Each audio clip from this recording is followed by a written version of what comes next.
Akhil Bharatiya Congress committee के senior नेता गुलाम नबी आजाद ने कांग्रेस की कार्यकारी अध्यक्ष सोनिया गांधी को अपना इस्तीफा भेज दिया है। उन्होंने इस इस्तीफे में क्या कहा, सुनिए। गुलाम नबी आजाद ने कहा कि मैंने 1970 के मध्य जम्मू कश्मीर में कांग्रेस तब ज्वाइन की थी जब इस पार्टी के इतिहास को देखते हुए इससे जुड़ना गलत माना जाता था। इन सब से प्रभावित हुए बिना छात्र जीवन से ही मैं आजादी की अलख जगाने वाले गांधी, नेहरू, पटेल, अबुल कलाम आजाद, सुभाष चंद्र बोस के विचारों से प्रभावित था। संजय गांधी के कहने पर मैंने 1975-76 में जम्मू कश्मीर यूथ कांग्रेस की अध्यक्षता संभाली। कश्मीर यूनिवर्सिटी से पोस्ट ग्रेजुएशन के बाद 1973-75 तक में कांग्रेस के ब्लॉक जनरल सेक्रेटरी का जिम्मा भी संभाल रहा था। 1977 के बाद संजय गांधी के नेतृत्व में यूथ कांग्रेस के जनरल सेक्रेटरी के पद पर रहते हुए मैं हजारों कांग्रेस नेताओं और कार्यकर्ताओं के साथ एक जेल से दूसरी जेल गया। तिहाड़ जेल में मेरा सबसे लंबा समय 20 दिसंबर 1978 से जनवरी 1979 तक था। तब मैंने इंदिरा गांधी जी की गिरफ्तारी के खिलाफ जामा मस्जिद से संसद भवन तक विरोध रैली निकाली थी। हमने जनता पार्टी की व्यवस्था का विरोध किया और उस पार्टी के कायाकल्प का रास्ता बनाया जिसकी नींव 1978 में इंदिरा गांधी जी ने रखी थी।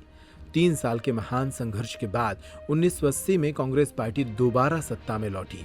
संजय गांधी की दुखद मृत्यु के बाद 1980 में मैं यूथ कांग्रेस का अध्यक्ष बना। प्रेसिडेंट रहते हुए मुझे आपके पति राजीव गांधी को यूथ कांग्रेस में नेशनल काउंसिल मेंबर के तौर पर शामिल करने का सौभाग्य मिला। 1981 में कांग्रेस के स्पेशल सेशन के दौरान राजीव गांधी यूथ कांग्रेस के अध्यक्ष बनाए गए। ये मेरी ही अध्यक्षता में हुआ था। 1982 में इंदिरा गांधी, राजीव गांधी, पीवी नरसिम्हा राव और मनमोहन सिंह के कार्यकाल में मैंने केंद्रीय मंत्री के तौर पर अपनी सेवाएं दी। 1980 के मध्य से हर कांग्रेस अध्यक्ष के साथ मुझे पार्टी में महासचिव के तौर पर काम करने का मौका मिला। मैं राजीव गांधी के कांग्रेस पार्लियामेंट्री बोर्ड का अध्यक्ष बनने से लेकर उनकी दुखद हत्या तक इसका सदस्य रहा।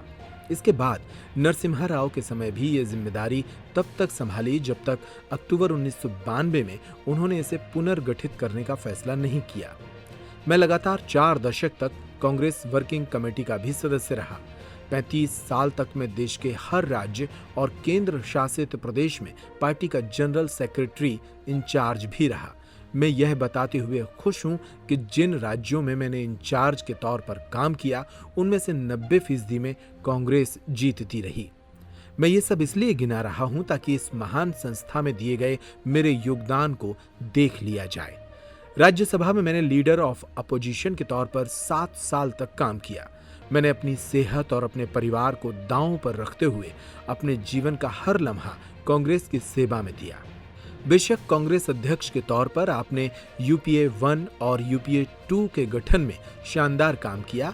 इस सफलता का सबसे बड़ा कारण यह था कि आपने अध्यक्ष के तौर पर बुद्धिमान सलाहकारों और वरिष्ठ नेताओं के फैसलों पर भरोसा किया, उन्हें ताकत दी और उनका ख्याल रखा।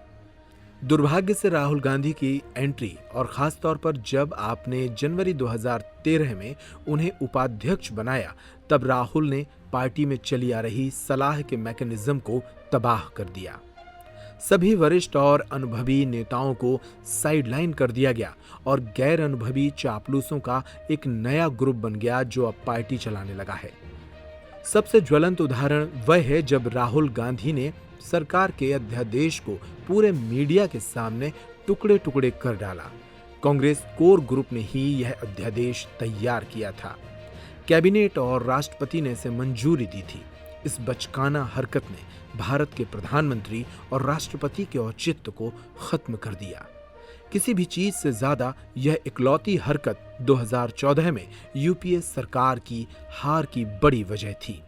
इसके चलते राइट विंग और कारोबारी फायदों का एक गठजोड़ हुआ और उसने एक दुष्प्रचार का कैंपेन चलाया। 2014 में आपकी और उसके बाद राहुल गांधी की लीडरशिप में कांग्रेस शर्मनाक तरीके से 2 लोकसभा चुनाव हारी।